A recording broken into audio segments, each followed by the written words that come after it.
Hello friends, welcome to my channel. Friends, आज मैं एक न्यू वॉन्गशियन एफएफ स्टार्ट करने जा रही हूँ जो हिस्टोरिकल है और इसका नाम है the Phoenix and the dragon. So I hope आपको ये स्टोरी अच्छी लगेगी और इसमें बहुत ज़्यादा ही सस्पेंस है, बहुत ज़्यादा ही ट्विस्ट और टर्न्स आएंगे। आई होप आपको मेरी ये स्टोरी अच्छी लगेगी। तो चलिए स्टोरी को स्टार्ट करते हैं। पहले मैं स्टोरी के बारे में कुछ चीज़ें बता देती हूँ।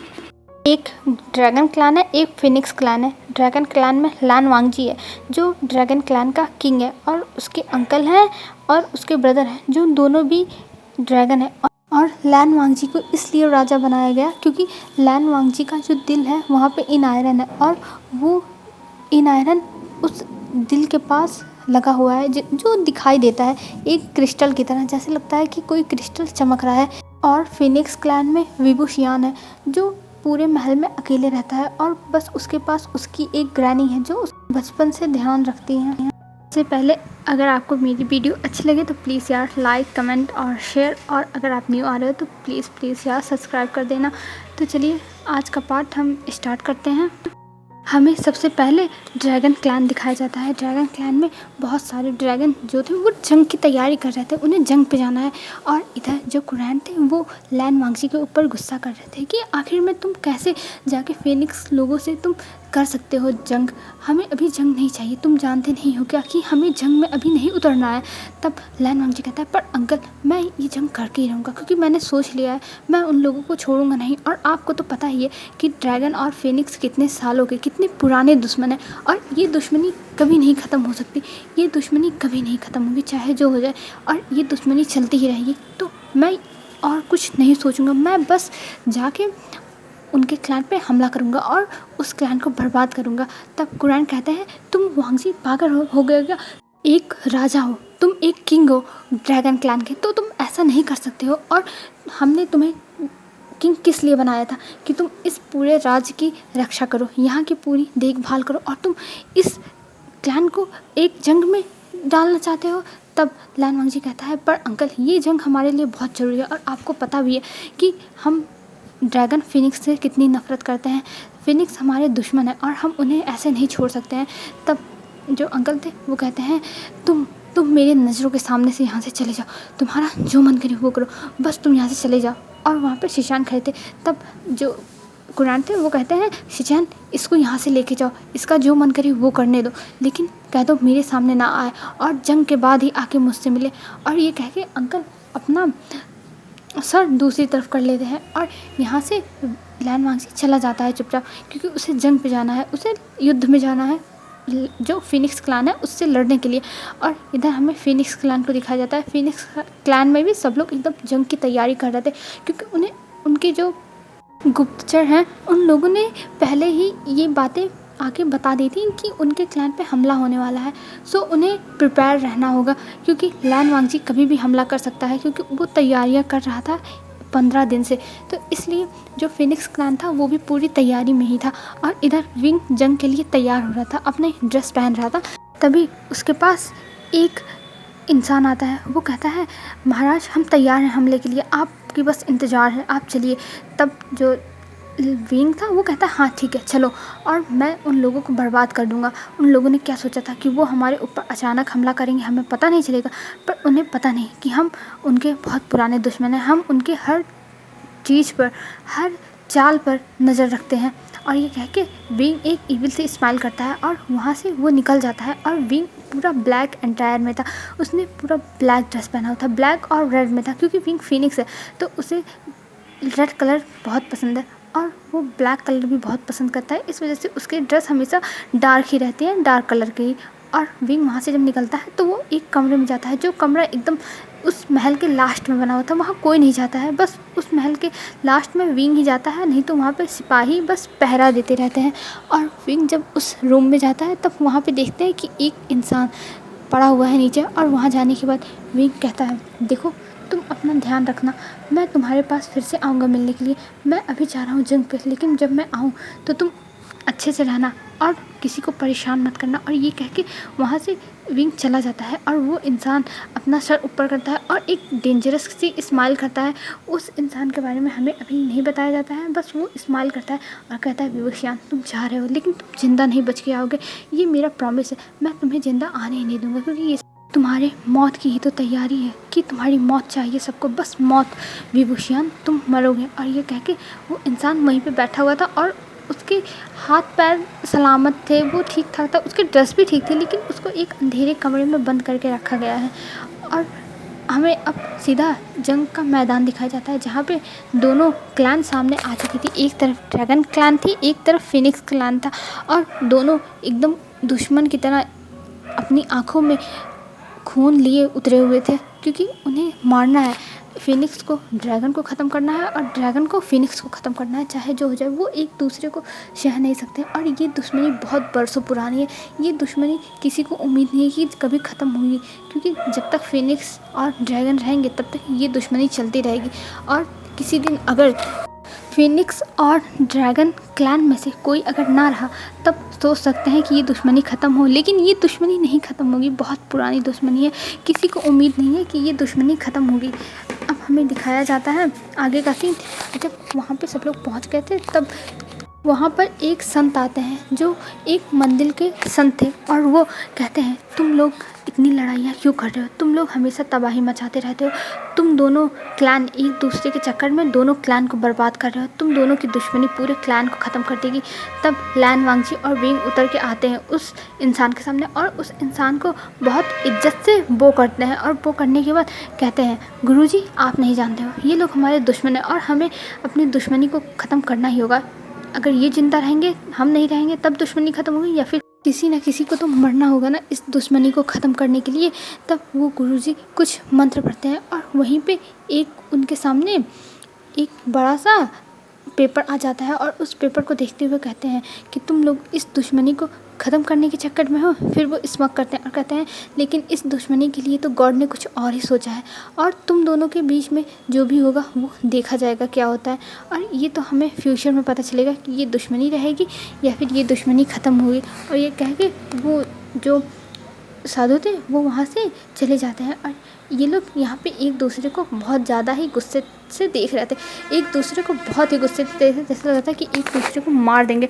और हमें दिखाया जाता है कि अब जाके विंग और लैन वांगजी अपनी अपनी जगह पे बैठ जाते हैं, और यहाँ पे सबको पता है कि विंग एक अल्फ़ा है, और लैन वांगजी और विंग वहाँ पे बैठ के फिर उसके बाद ये अपने अपने जो ग्रुप थी वहाँ पे चले जाते हैं, मतलब अपनी अपनी सैनिकों के पास चले जाते हैं, और फिर इस युद्ध का प्रारंभ हो जाता है और ये युद्ध शुरू हो जाता है। और युद्ध शुरू होने के बाद सब लोग एक दूसरे को मार रहे थे, काट रहे थे, और इधर लैन वांगजी और विभूषण दोनों एक दूसरे के सामने आते हैं, और एक दूसरे के सामने आने के बाद दोनों बहुत ज़्यादा ही फाइटिंग करने लगते हैं। और यहाँ पर विभूषण और लैन वांगजी एक दूसरे को नहीं जानते थे, क्योंकि विभूषण अपने चेहरे पे एक फिनिक्स का मास्क पहना रहता था हमेशा।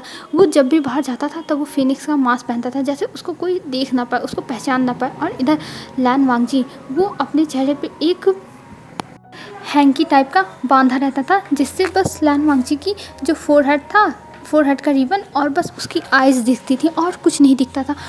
इस वजह से लैन वांगजी और विंग एक दूसरे को कभी नहीं देखे थे, बस ये लोग एक दूसरे से जंग में ही मिलते थे, कभी नॉर्मल तरीके से मिले ही नहीं थे। तो इस वजह से इन लोगों के बीच में हमेशा कुछ ना कुछ जंग होती ही रहती थी, हमेशा मार काट मचा ही रहता था। और इस चीज़ से पूरे जो राज थी, ड्रैगन के जो राज वाले थे और फिनिक्स के जो राज वाले थे, वो सब परेशान हो गए थे कि आखिर में इनकी दुश्मनी कब ख़त्म होगी। पर इनकी दुश्मनी ख़त्म होने का नाम ही नहीं ले रही थी। और ये जंग जब शुरू हो जाती है तब लैन वांगजी और विंग एक दूसरे से लड़ने लगते हैं, और वहाँ पे हज़ारों सैनिक मरने लगते हैं। जो और भी सैनिक थे वो अपने अपने ग्रुप में आके जो एनिमल का था उसमें आके सब एक दूसरे से लड़ाई करने लगे थे। जो फिनिक्स थे वो आसमान में उड़ते हुए लड़ने लगे थे, जो ड्रैगन थे वो आसमान में उड़ते हुए लड़ने लगे थे, और सबके बीच में ऐसे ही भयंकर युद्ध छिड़ जाता है। और वहाँ के जो बादल थे वो पूरे काले हो जाते हैं, और वहाँ पे बिजली तड़कने लगती है, बारिश आ जाती है, क्योंकि ये लड़ाई बहुत भयंकर है। जब फिनिक्स और ड्रैगन लड़ते हैं तब ऐसे ही पूरा वातावरण चेंज हो जाता है, पूरी नेचर चेंज हो जाती है, हर जगह बस आंधी और तूफ़ान आता है और काले बादल हो जाते हैं, जिस वजह से ये लड़ाई बहुत ज़्यादा ही चरम सीमा पर पहुंच जाती है, एकदम डेंजरस हो जाती है। और जिसकी वजह से जो राज्य वाले हैं वो बहुत परेशान रहते हैं। और तभी एक उजाला होता है, बहुत तेज से वो उजाला हुआ था, जिसकी वजह से जो बाकी लोग थे वहाँ के, उन सबकी आंखें बंद हो गई थी और कोई कुछ समझ नहीं पाया कि आखिर में यहाँ क्या हुआ। और वहाँ से लैन वांगची और विवुशियान गायब हो जाते हैं। और जब उजाला ख़त्म होता है तब किसी को कुछ समझ में नहीं आया कि आखिर में यहाँ पे क्या हुआ। सब लोग अपनी राजा को ढूंढने लगते हैं। जो ड्रैगन थे वो लैन वांगजी को ढूंढने लगते हैं और जो फिनिक्स क्लैन के थे वो विवुशियान को ढूंढने लगते हैं, पर उनको उनके जो महाराज थे वो मिलते ही नहीं और वो लोग परेशान हो जाते हैं। और वो लोग यहाँ पे ही इस जो युद्ध इनका चल रहा था उसको रोक देते हैं और सब अपने अपने क्लैन में चले जाते हैं, क्योंकि जब उनके महाराज ही नहीं है तो उनको लड़ने का फ़ायदा ही क्या, वो लड़के ही क्या करेंगे जब उनके महाराज हैं ही नहीं। और जब ड्रैगन क्लैन वाले अपने क्लैन में जाते हैं तो वो तुरंत लैन शिचान के पास जाते हैं, क्योंकि लैन शिचान इस युद्ध में नहीं गए थे। लैन शिचान जाते ही नहीं है युद्ध में, क्योंकि उन्हें हर बात पे, छोटी छोटी बातों पर लड़ना पसंद नहीं है। पर वो भी क्या कर सकते हैं, ड्रैगन और फिनिक्स की दुश्मनी बहुत पुरानी है, तो उनको अपने भाई का साथ देना पड़ता है। और वो जो उनका राज है वहीं पे रह के ही वो हेल्प करते थे। पर जब इनके सैनिक आते हैं वो भी बिना लैन वांगजी के, तो शिचान परेशान हो जाते हैं और कहते हैं कि तुम लोग यहाँ पे क्यों आए हो और शिचान कहाँ है। तब वहाँ के जो सैनिक थे वो अपना सर नीचे कर लेते हैं और कुछ नहीं बोलते हैं। और कुछ टाइम में वहाँ पे कुरान भी आते हैं, क्योंकि उन्हें भी खबर मिल गई थी कि जो ड्रैगन हैं वो आ चुके हैं जो युद्ध में गए थे। और जब वो आते हैं तब वो लैन वांगजी को ढूंढते हैं कि लैन वांगजी कहाँ गया, पर कोई कुछ बोल नहीं रहा था। तभी उसी में से एक सैनिक आगे आता है और वो बताता है कि उनके सामने एक उजाला हुआ, एक बहुत बड़ा सा उजाला, जिसमें वो कुछ समझ नहीं पाए और उनकी आंखें बंद हो गई थी। और जिसके बाद उनके महाराज गायब हो गए, उन्हें नहीं पता कि वो कहाँ गए, बस वो गायब हो गए। और ये सुनने के बाद लैन चिनान नीचे बैठ जाते हैं और कहते हैं ये तुम लोग क्या कह रहे हो, तुम्हारे महाराज कहाँ गए, तुम लोग अपने दिमाग में हो, अपने दिमागी संतुलन तो नहीं खो दिए, ऐसे उजाला हुआ और तुम्हारे महाराज जो इतने ताकतवर हैं, जो इतने शक्तिशाली हैं, वो गायब कैसे हो गए। तब जो लैन शिशान थे वो कहते हैं प्लीज़ अंकल आप गुस्सा मत करिए, आप गुस्सा मत करिए, ये आपके लिए अच्छी बात नहीं है और आप शांत हो जाइए, मैं देखता हूँ क्या हो सकता है, आप जाइए अपने रूम में। और वहाँ से जो अंकल थे उनको भेज दिया जाता है। और इधर शिशान पूछने लगते हैं कि आखिर में कहाँ गया लैन वांगजी, तुम लोग उस समय क्या कर रहे थे जब लैन वांगजी वहाँ था और तुम लोग उसे रोक नहीं पाए, कहीं ये फिनिक्स के विवुशियान की चाल तो नहीं है, जो फिनिक्स किंग है विवुशियान। तब एक सैनिक कहता है हमें नहीं पता, हम नहीं जानते, पर हम उनको ढूंढे और प्लस वो भी लोग अपने किंग को ढूंढ रहे थे पर उनके भी किंग नहीं मिल रहे थे। तब शिशान कहता है तुमको ये सब कैसे पता। तब वो सैनिक बताता है कि हम सब ने देखा था कि वो लोग भी अपने महाराज को ढूंढ रहे थे, अगर उनके महाराज होते तो क्या युद्ध रुकता, नहीं रुकता, और उनके महाराज भी गायब हुए हैं। ये सुनने के बाद लैन शिशान कहते हैं क्या उनके महाराज भी गायब हुए हैं। तब सैनिक अपना सर यस में नोट करते हैं। तब शिशान कहते हैं ठीक है तुम लोग जाओ, मुझे कुछ और सोचना होगा, और जिन लोगों को चोट लगा है उनको सबसे पहले लेके जाओ हीलर के पास और इनकी इलाज करवाओ। और ये कह के शिशान वहाँ से चले जाते हैं और वो बहुत ज़्यादा ही टेंशन में थे और वो सीधा अपने अंकल के रूम में जाते हैं। और इधर हमें फिनिक्स क्लैन को दिखाया जाता है। फिनिक्स क्लैन में जब सारे सैनिक आते हैं तो वो समझ नहीं पाते वो क्या करें, वो सीधा जाते हैं महल में, और महल में जाने के बाद वो समझ ही नहीं पाते वो क्या करें, वो बस चुपचाप बैठे हुए थे। तभी वहाँ पे एक बूढ़ी सी ग्रैनी आती है और वो ग्रैनी कहती है क्या हुआ, हमारे महाराज कहाँ हैं, क्योंकि ये ग्रैनी ने बचपन से ही विवुशियान को अपने बच्चे की तरह पाला था और वो ग्रैनी ही विवुशियान का और उसका जो एक ब्रदर है उसका ध्यान रखती थी। तब वो सैनिक बताते हैं कि हमें नहीं पता कि महाराज कहाँ गए, महाराज गायब हो गए हैं, एक उजाला हुआ और वो उसमें गायब हो गए। तब वो ग्रैनी कहती है तुम लोग ये सब क्या कह रहे हो, महाराज कैसे गायब हो सकते हैं, महाराज गायब नहीं हो सकते, तुम लोग कुछ गलत ही कह रहे हो। तब वो लोग कहते हैं हमें नहीं पता, हमने महाराज को वहाँ पे बहुत ढूंढा, और जो ड्रैगन प्रिंसेस लैन वांगजी हंग वंगजुन वो भी गायब है, उनके भी बारे में कुछ भी नहीं पता है, दोनों लोग एक साथ गायब हुए थे। तब ग्रैनी कहती हैं ये ऐसा नहीं हो सकता, मैं नहीं मान सकती। तब वो लोग कहते हैं आप चाहे मानो चाहे ना मानो पर आपको ये मानना पड़ेगा। तब वो ग्रैनी वहाँ से तुरंत चली जाती है और ग्रैनी सीधा जाती हैं एक मंदिर में, और उस मंदिर में जाने के बाद वो एक महात्मा का इंतज़ार करने लगती हैं, जो एक साधु थे जो लैन वांगजी और विंग की लड़ाई को रोकने के लिए आए थे, फिर वहाँ से चले गए थे, वही आए थे वहाँ पे। तब उनके पास जाती हैं और कहती हैं आप कुछ बताएं, ये क्या हुआ है, ये क्या हुआ है, आप कुछ बताएं। तब जो वो साधु थे, मॉन्क थे, वो कहते हैं कि आप रुक जाइए, आप बैठिए, मैं यहाँ पर जो लैन शिशान है उनको बुलाना चाहता हूँ, फिर उसके बाद मैं आप दोनों से बातें करूँगा। और ये कह के वो तुरंत एक जो उनका सर्वेंट था उसको भेजते हैं ड्रैगन क्लैन में। और ड्रैगन क्लैन में पहुंचने के बाद वो इंसान बताता है कि आपको गुरुजी ने याद किया है और आपको आना ही होगा। तब शिशान जब ये बात सुनते हैं तो वो तुरंत वहाँ से निकल जाते हैं, क्योंकि जो गुरुजी हैं वो सबसे बड़े गुरुजी हैं, और वो चाहे ड्रैगन क्लैन हो चाहे फिनिक्स क्लैन हो, उनकी बातें सब लोग सुनते हैं। और जब भी वो बुलाते हैं तो सब लोग पहुंच जाते हैं, क्योंकि वो बहुत पुराने गुरुजी हैं और वो बहुत टाइम से ही एक मंदिर में रहते हैं, जिसकी वजह से लैन शिचान तुरंत निकल जाते हैं। और वो कुछ टाइम में वहाँ पर पहुँच भी जाते हैं। और कुछ टाइम के बाद हमें दिखाया जाता है कि जब वहाँ पे पहुँच गए थे तब गुरुजी बैठाते हैं दोनों लोगों को, और दोनों लोग को बैठाने के बाद बोलते हैं जो मैं कहूँगा उसको ध्यान से सुनना। तब लैन शिचान और ग्रैनी कहती है हाँ हम आपकी बातें सुनेंगे गुरुजी, आप बस बताइए हमें क्या करना है। तब जो गुरुजी थे वो कहते हैं तुम दोनों को कुछ नहीं करना है, बस तुम दोनों को इंतज़ार करना है, सही समय का इंतज़ार। उससे पहले तुम लोग कुछ नहीं कर सकते, बस सही समय का इंतज़ार करो। जब वो सही समय आएगा तो तुम लोग अपने आप ही वहाँ तक पहुँच जाओगे। तब लैन शिचान कहते हैं आपके कहने का मतलब क्या है। तब गुरुजी कहते हैं यहाँ पर इस मंदिर में बहुत सारी भविष्यवाणियाँ हैं, इस टेंपल में इतनी भविष्यवाणियाँ हैं जिसको तुम लोग नहीं जानते, और उसमें में से कुछ भविष्यवाणियाँ सही समझी गई, कुछ गलत, पर सच हुई सब।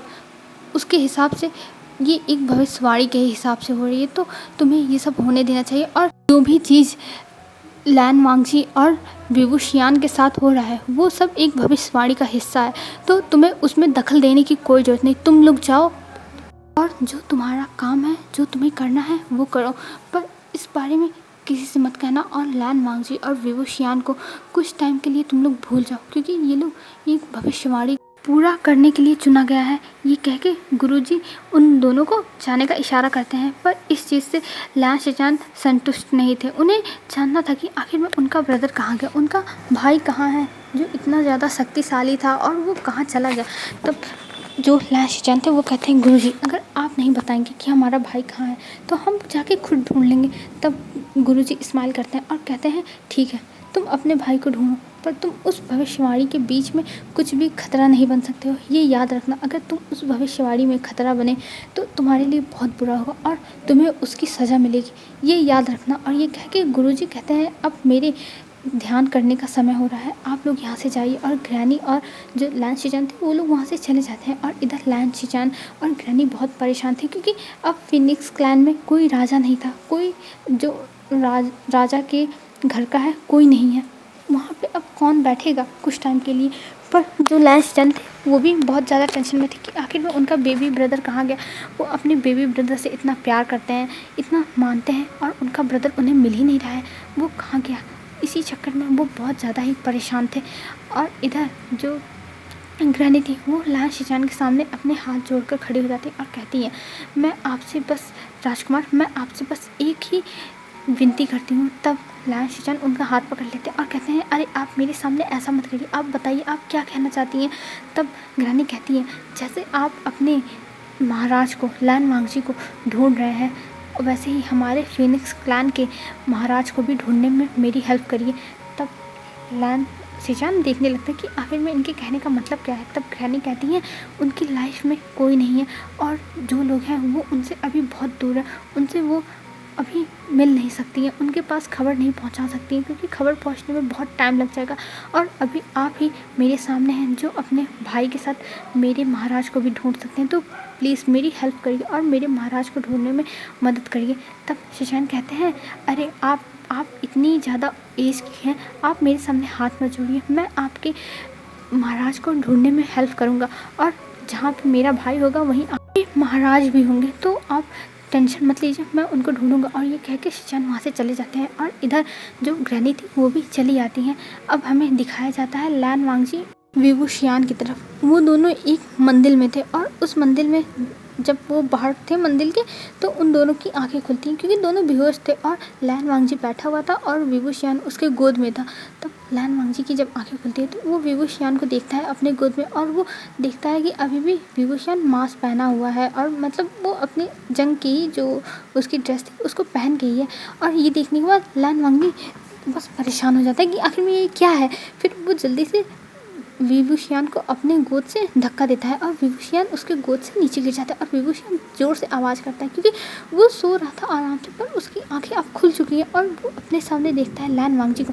और लैन वांगजी को देखने के बाद उसका पारा चढ़ जाता है और कहता है, लैन वांगजी तुम यहाँ, और ये कह के वो तुरंत अपनी तलवार को निकालता है। तभी लैन वांगजी कहता है कि देखो, मैं तुमसे लड़ना नहीं चाहता हूँ, तुम मुझसे क्यों लड़ना चाहते हो, तुम क्या चाहते हो। तब विवुशियान कहता है, ओह रियली, तुम्हें लगता है कि तुम लड़ना नहीं चाहते हो, मैं तुम्हारा दुश्मन हूँ, तुम मेरे दुश्मन हो, तो हम जहाँ मिलेंगे वहाँ हमें लड़ाई ही करनी होगी लैन वांगजी। तब लैन वांगजी कहता है, हाँ वो तो है, मैं तुमसे लड़ूंगा, और कह के वो भी तलवार निकाल लेता है।